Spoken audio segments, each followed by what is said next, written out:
Ladies and gents, forget the hogwash your ears have been exposed to so far this year. Although there have been some gems here and there, the so-called rock revival has felt pretty stale, pretty dull. While the indie DIY scene is seeing a renaissance of sorts, the mainstream sound has felt like it's stuck in the early 2000s with that generic pop punk sound. Think kinda like Blink-182, a little bit of New Found Glory.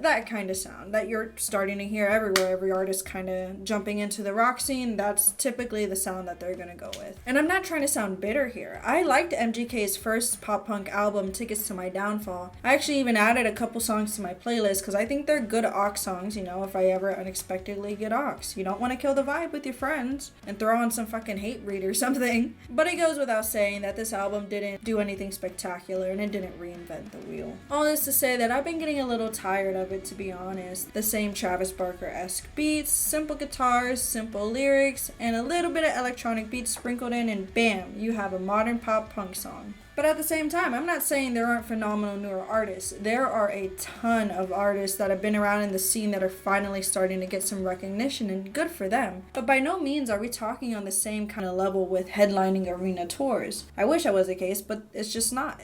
Personally, I think some of these festivals can do with updating their lineup. It looks like a lot of their lineups are straight out of 1995 or the early 2000s, and they never ever left. Some of these bands are those same bands that have been around for 20, 30 years, headlining the same handful of tours over and over and over again.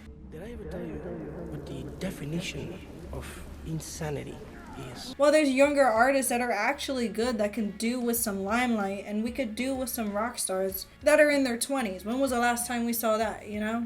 And certainly not on a Demi Lovato level with this type of sound. Of course, the closest example of this is MGK when he made that switch from rap to pop punk with Tickets to My Downfall. And we see how that turned out.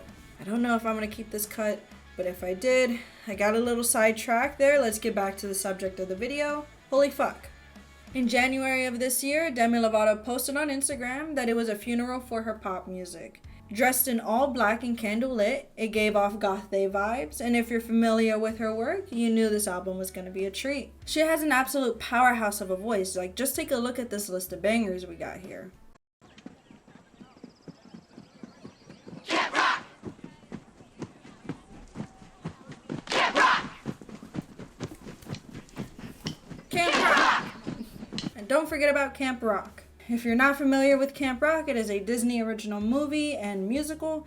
Came out about 2 years after High School Musical, riding that wave a little bit. But I loved it as a kid. I thought it was a pretty cool movie, and I remember everybody on the hall going crazy about it. Her early Disney radio songs still sound good too. And sonically, I think they hold up and they're well produced.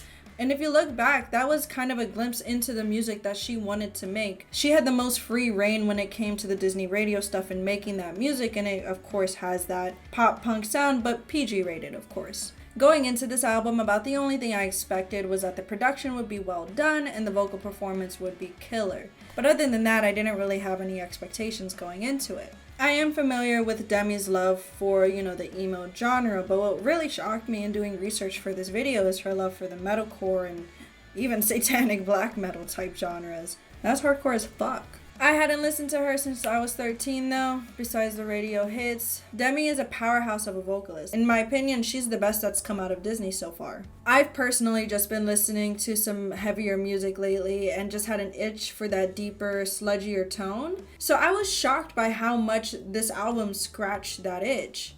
To an extent, of course. It has that sweaty pop punk and adjacent feel to it. It sounds big studio produced, but also manages to come off as a raw and emotional album. It sounds like to me she used these darker tones to really express what she's been through over the last couple of years. She's been in the public eye for what feels like forever, and that has to come with pressure that she didn't cope well with. Her history of drug abuse is documented, and she's been pretty open about it for a while now. All of this would culminate to her having an overdose in 2018 where she had 3 strokes and a heart attack. God damn!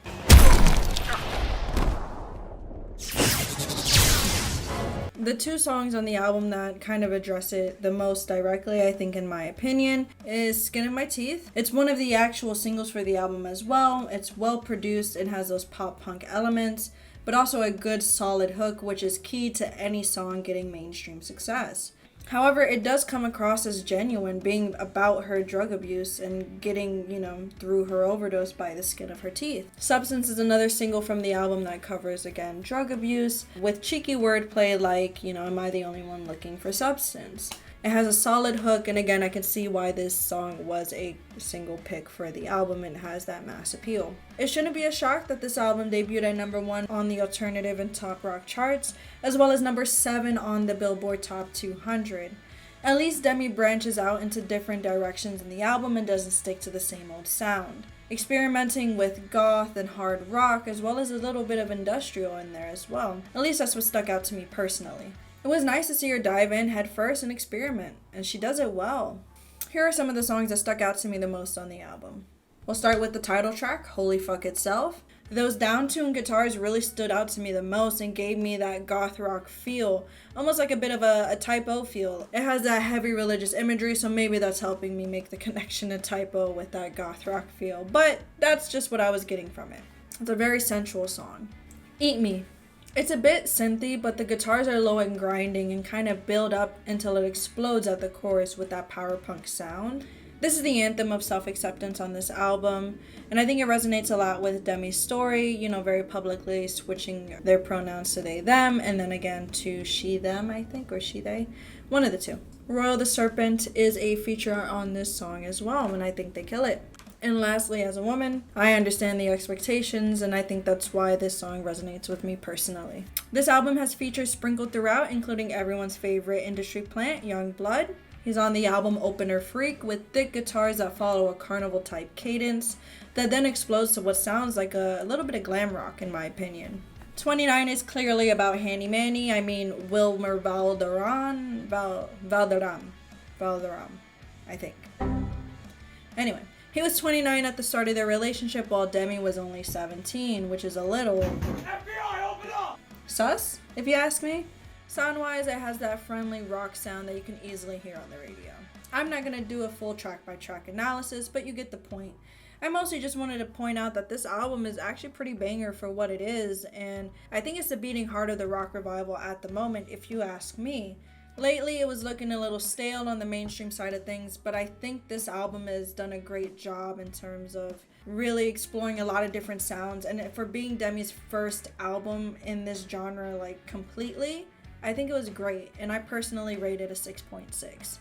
This album is probably going to be a gateway for a lot of people to get under that big rock umbrella and really start finding genres that they seem to like, and that helps the genre of rock as a whole grow, and I'm a big fan of that. I think that it leads to innovation in sound, which is something I'm very excited for, and I hope that we get more of. And growing the scene is always a great thing if you ask me. If you're mad about it, you're probably a crusty gatekeeper that asks girls that wear band shirts to name 3 songs while a fly flies out of your ponytail, aka the worst guy. Always putting old artists on pedestals while rejecting modernity and then complaining that rock isn't relevant anymore. But of course I want to hear what you lovely people think in the comments down below. Agree? Disagree? Did you like the album? Did you hate the album? Let me know. Opinions? I want to know all of them. Show some love on the like button if you enjoyed and subscribe for future content. Chili's out.